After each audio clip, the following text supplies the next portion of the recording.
80கள்ல உலகநாயகன் Kamal Haasan sir நடிக்க முடியாத ஸ்கிரிப்ட்ல அவர மாதிரி உருவ ஒற்றுமை கொண்டிருந்த நடிகர் மோகன் சார் நடிக்க வைப்பாங்கன்னு கேள்விப்பட்டிருக்கேன். இப்போ அதே மாதிரி நடிகர் தனுஷ்னால நடிக்க முடியாத ஸ்கிரிப்ட நடிகர் பிரதீப் ரங்கநாதன வச்சு நடிக்க வைப்பாங்களா?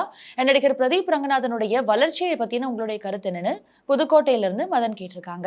80களில் நடந்ததா நீங்கள் கேள்விப்பட்ட செய்தி இருக்க, அது முழுக்க முழுக்க தவறான தகவல். தனுஷ் நடிக்க முடியாத கதாபாத்திரங்களில் எப்படி பிரதீப் ரங்கநாதனை நடிக்க வைக்க முடியும்? பிரதீப் ரங்கநாதனுடைய வளர்ச்சி மிகப்பெரிய வளர்ச்சி என்றாலும் தனுஷோடு அவரை ஒப்பிடுவது என்பது அவ்வளவு சரியா இருக்காது அப்படின்றது தான் என்னுடைய எண்ணம். நடிகர் சோ உங்ககிட்ட நட்பு பாராட்டி இருக்காரா?